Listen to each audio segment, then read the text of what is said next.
तो आज हम बात करते हैं एसवी चिल्ड्रन रावला मंडी के शिक्षण संस्थान में सभी का स्वागत। और लगातार आपको क्लास दी जा रही है कक्षा 12 और विषय राजनीतिक विज्ञान।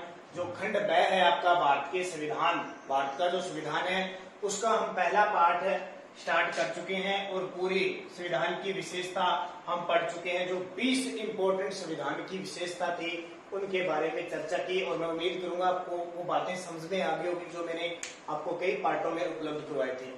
आज हम इस पहले पार्ट का एंडिंग कर रहे हैं और एक महत्वपूर्ण बात, ये जो संविधान है उसकी प्रस्तावना पढ़ेंगे। मूल प्रस्तावना, प्रस्तावना का मतलब क्या होता है, प्रेमेबल का मतलब क्या होता है कि ये संविधान बना, ये क्या है, किसने बनाया, इसका उद्देश्य क्या है, मतलब क्या है, क्या काम आता है, इससे देश क्या चलता है, पूरी की पूरी कहानी इस प्रस्तावना में लिखी है। क्या सब सिस्टम इस प्रस्तावना में, ठीक है।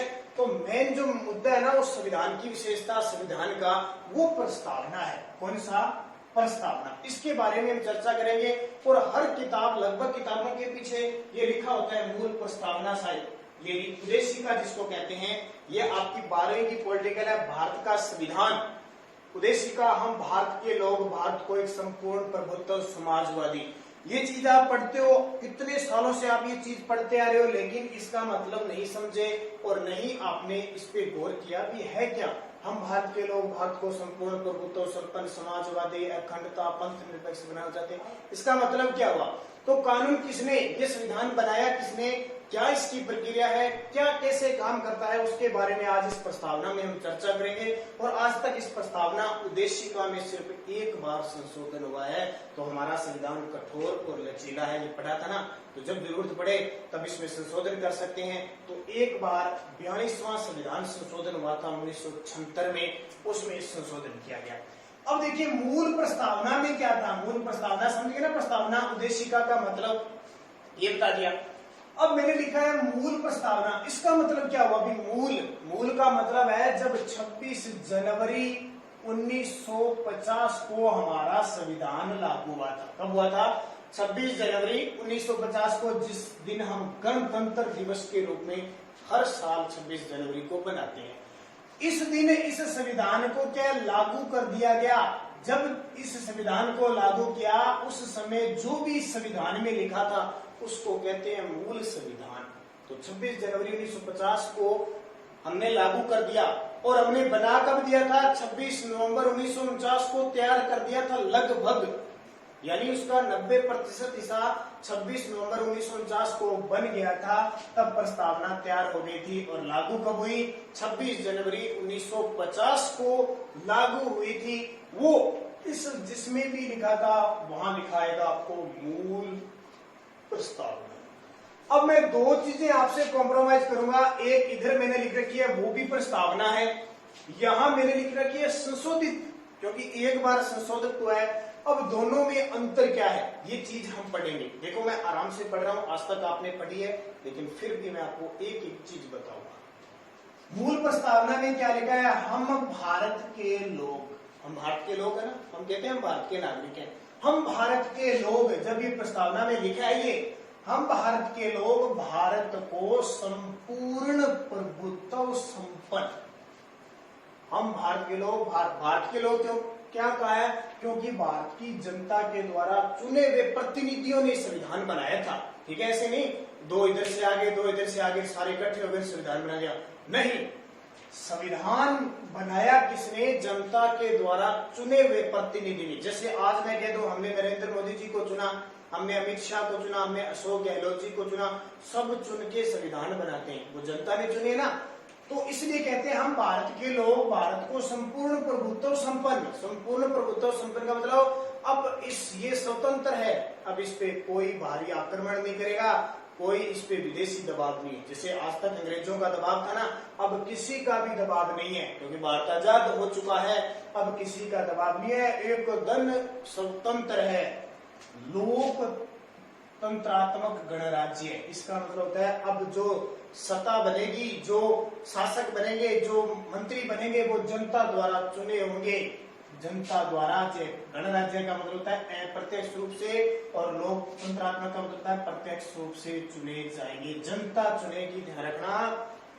बनाने के लिए, लोकतंत्रात्मक गणराज्य बनाने के लिए उसके समस्त नागरिकों को, उसके समस्त भारत के सब नागरिकों को सामाजिक, आर्थिक, राजनीतिक, न्याय, विचार, अभिव्यक्ति, विश्वास, धर्म और उपासना की स्वतंत्रता, उसके समस्त नागरिकों को सामाजिक प्रतिष्ठा दिलाई जाएगी, समान अधिकार दिए जाएंगे, आर्थिक क्षेत्र से पिछड़े लोगों को अवसर दिया जाएगा, और राजनीतिक न्याय, विचार, अभिव्यक्ति होता है खुद के विचार रखने की अनुमति दी जाएगी, भाषण देने की अनुमति दी जाएगी, बोलने का अधिकार दिया जाएगा, विश्वास उनको दिया जाएगा कि ये संविधान आपके कल्याण के लिए है, आपके धर्म का पालन किया जाएगा, आपकी उपासना, आपके भावना को समझा जाएगा, वो सब आप स्वतंत्र हैं प्रतिष्ठा और अवसर की समता प्राप्त करने के लिए। उन सब में व्यक्ति की गरिमा और राष्ट्र की एकता, देखो व्यक्ति की गरिमा, हम गर्व से कहते हैं ना हम भारत के नागरिक हैं, और राष्ट्र की एकता, हम जब भी बात करते हैं हमारे देश के लिए इकट्ठे हो जाते हैं, चाहे वो पाकिस्तान की बात हो, चाहे चीन की बात हो, किसी देश की बात, पूरा देश इकट्ठा होता है कि नहीं होता है। तो राष्ट्र की एकता सुनिश्चित कराने वाली बंधुता बढ़ाने के लिए दृढ़ संकल्प होकर, पूरे वचनबद्ध होकर अपनी संविधान सभा में, क्योंकि पूरी की पूरी संविधान के लोग सभा थी, उसमें लोग बैठे हुए थे, और संविधान सभा में आज तारीख, जिस तारीख की बात कर रहा है 26 नवंबर 1949 को, फिक्स 26 नवंबर 1949 को मिति मार्ग शीर्ष, मिति मार्ग शीर्ष हिंदी महीने होते हैं ना, चैत्र, विशाख, ज्येष्ठ, आषाढ़, श्रावण, भाद्रपद, आश्विन, वैसे मार्ग शीर्ष शुक्ल सप्तमी थी उसमें, मार्ग शीर्ष शुक्ल थी और सप्तमी संवत 2006 विक्रमी, विक्रम संवत होती है, ध्यान रखना। आज जो सन चल रहा है ना उससे 57 साल आगे होती है। अब 1949 में 56 जोड़ दो, कितने हो गए? 600, 2006 हो गए ना। आज 2020 चल रहा है, आपसे पूछे कि 2000 आज विक्रम संवत कौन सी है, तो 2020 में आप 57 जोड़ दोगे तो आप बताओगे आज हमारी 2077 विक्रम संवत चल रही है। और विक्रम संवत 2006 विक्रमी को एतत् द्वारा इस संविधान को अंगीकृत, अधिनियमित और आत्मप्रीत करते हैं। अंगीकृत का मतलब होता है हम स्वीकार करते हैं, अधिनियमित जो इसमें नियम लिखे हैं देश की रक्षा के लिए, और आत्मप्रीत अपने तह दिल से हम इसको जनता को सौंपते हैं। ये बात इसमें लिखी हुई है। 3 शब्द रखना, अंगीकृत, अधिनियमित और आत्मप्रीत करते हैं। देखो ये पॉलिटिकल आप पढ़ोगे तो आगे आने वाले समय में भी आपको पॉलिटिकल काम में देगी, चाहे आप बीएसटीसी करते हो, बीएड करते हो, किसी का भी कोर्स करोगे, जब राजनीति विज्ञान की बात आएगी आपको सारे इंपॉर्टेंट है। अब देखो ये बात मैंने सारी आपको बता दी। अब क्या हुआ, एक बार इसमें संशोधन हुआ, कब? 42वां संविधान संशोधन हुआ था 1976 में। कब? 42वां। मैंने आपको बताया कि संविधान लचीला और कठोर है, जब जब इसकी जरूरत पड़ती है इसमें संशोधन किए जाते हैं, जरूरी है भारतीय नागरिकों के लिए। तो 42वें संविधान संशोधन द्वारा इस प्रस्तावना में संशोधन किया गया 1976 में निम्न प्रकार है। अब मैंने सेम प्रस्तावना इधर भी लिखी है, इसका मतलब क्या है अब मैं आपको बताता हूँ। मूल संविधान में क्या थी और जब 1976 में इसको संशोधित किया गया तो ये कैसे थी। तो आपको ना ये नहीं याद रखिए, आपको याद परीक्षा की दृष्टि दोनों है, लेकिन कोई पूछ ले कि आपके पास सब्जेक्ट कौन सा है, पॉलिटिकल, राजनीति विज्ञान पढ़ता हूँ, तो सीधा ही कुछ सीधा प्रस्तावना सुन के बता दे प्रस्तावना क्या होती है। तो आप क्या बताओगे, हम भारत के लोग भारत के संपूर्ण प्रभुत्व संपन्न समाजवादी पंथ विपक्ष लोकतंत्रात्मक बनाने के लिए उसके समस्त नागरिकों को सामाजिक, आर्थिक, राजनीतिक व न्याय, विचार, व्यक्ति विकास, धर्म और उपासना की स्वतंत्रता, प्रतिष्ठा और अवसर की समानता प्राप्त करने के लिए आज उन सब में व्यक्ति की गरिमा और राष्ट्र की एकता और अखंडता सुनिश्चित करने वाली बंधुता बढ़ाने के लिए, बाकी ये सारा ये 26 नवंबर 1949 को, ये बात आपके दिमाग में। अब देखो इसमें और इसमें अंतर किस चीज का है। देखो हम भारत के लोग हैं, भारत को संपूर्ण प्रभुत्व संपन्न, यहां भी है भारत को संपूर्ण प्रभुत्व संपन्न है। समाजवादी, क्या ये शब्द है इसमें समाजवादी? मैं थोड़ा सा यहां से साफ कर देता हूं क्योंकि इसका हमें जरूरत नहीं है। क्या इसमें समाजवादी लिखा हुआ है? नहीं लिखा, मैं अलग निकाल लेता हूं समाजवाद। समाजवादी पंथ निरपेक्ष, क्या इसमें यहां पंथ निरपेक्ष लिखा है? इसमें में हमने पढ़ा नहीं लिखा, इसका मतलब पंथ निरपेक्ष भी नया आ गया, संशोधित हो गया। लोकतंत्रात्मक गणराज्य बनाने के लिए, लोकतंत्रात्मक गणराज्य बनाने के लिए है, चेंज नहीं हुआ। दो शब्द नए आ गए, समाजवादी और पंथ निरपेक्ष, दो शब्द नए आए हैं। इसका मतलब संशोधन कुछ किया गया है, जरूरत पड़ी लोकतंत्रात्मक गणराज्य बनाने के लिए उसके समस्त नागरिकों को, यहां भी उसके समस्त नागरिकों को सामाजिक, आर्थिक, राजनीतिक न्याय, विचार, अभिव्यक्ति, विश्वास, धर्म और उपासना की स्वतंत्रता, प्रतिष्ठा और अवसर की समानता प्राप्त कराने के लिए तथा उन सब में व्यक्ति की गरिमा और राष्ट्र की एकता, यहाँ तक सेम है, राष्ट्र की एकता सुनिश्चित कराने वाली। लेकिन वहां नया शब्द कौन सा आ गया? अखंडता आ गया। इसका मतलब ये शब्द भी नया जोड़ा गया है। अखंडता सुनिश्चित कराने वाली, बंधुता बढ़ाने के लिए ये वापिस आ जाएगा। दृढ़ संकल्प होकर अपनी संविधान सभा में आज तारीख 26 नवंबर 1949 को मार्गशीर्ष सप्तमी संवत 2006 को अंगीकृत, अधिनियमित और आत्मावृत करते हैं। ये बात सारी आ गई, तीन शब्द नए आ गए, समाजवाद, पंथ निरपेक्ष और अखंडता। ये 42वें संविधान संशोधन, 42वें संविधान संशोधन 1976 के तहत इन तीन शब्दों को जोड़ा गया। मेरी बात समझ में आ गई होगी कि इसमें और इसमें मैंने क्यों लिखा है। देखो मैं सीधा भी आपको बता सकता था, लेकिन लिखा मैंने बोर्ड पे इसलिए था ताकि आपको दोनों में फर्क नजर आए। तो तीन शब्दों का फर्क आया, समाजवाद, पंथ निरपेक्ष और अखंडता। ये तीनों शब्द जब संशोधन हुआ 42वें संविधान संशोधन। अब आपसे पूछे कोई भी कि आज तक हमारे संविधान में प्रस्तावना के लिए कितनी बार संशोधन हो चुका है, तो आप क्या बताओगे? एक ही बार संशोधन हुआ है। अब देखो तीन शब्द आए, समाजवाद, ये क्यों जोड़ा गया? अभी जब भारत आजाद हुआ, जब संविधान लागू हुआ, जब कंडीशन अलग थी। अब जब 20-25 साल हो गए, 30 साल हो गए संविधान को बने हुए, तो कुछ परिवर्तन था, समाज को आगे बढ़ाना था, समाज को संगठित करना था, समाज में समानता लानी थी, समानता के अवसर पैदा करने थे, रोजगार के अवसर पैदा करने थे, इसलिए समाजवाद को बढ़ाया दिया। अब क्या हुआ? पहले जो अंग्रेज सरकार थे हमारे भारत में, सिर्फ पूंजीवादी सरकार चलती थी। कौन सी? पूंजीवादी का मतलब सिर्फ पैसे लेन देन वाला सिस्टम चलता था, जिसके पास अमीर वर्ग होता था वही नेता वगैरह बनते थे। अब यहाँ से क्या किया? प्लस समाजवाद को और जोड़ दिया, यानी समाज को लेकर भी बनता था, इसलिए जाति धर्म न देकर कोई भी यहाँ राजनीतिक नियमों में राजनीतिक नेता बन सकता था। अब हमारी जो संवैधानिक विधि होगी वो होगी मिश्रित संविधान हो गया। पहले हमारा संविधान सिर्फ अमेरिका की तरह पूंजीवादी संविधान था, अब इसमें क्या जोड़ दिया? समाजवाद और जोड़कर मिश्रित संविधान हमारा बना दिया, सबका बोलबाला हो गया। दूसरा शब्द आता है पंथ निरपेक्ष। इसका मतलब क्या हुआ?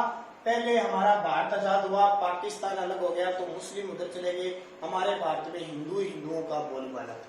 धीरे धीरे समय बीता गया, परिवर्तन हो गया, हमारे भारत में सिख भी थे, बौद्ध भी थे, पारसी भी थे, जैन भी थे, सब थे।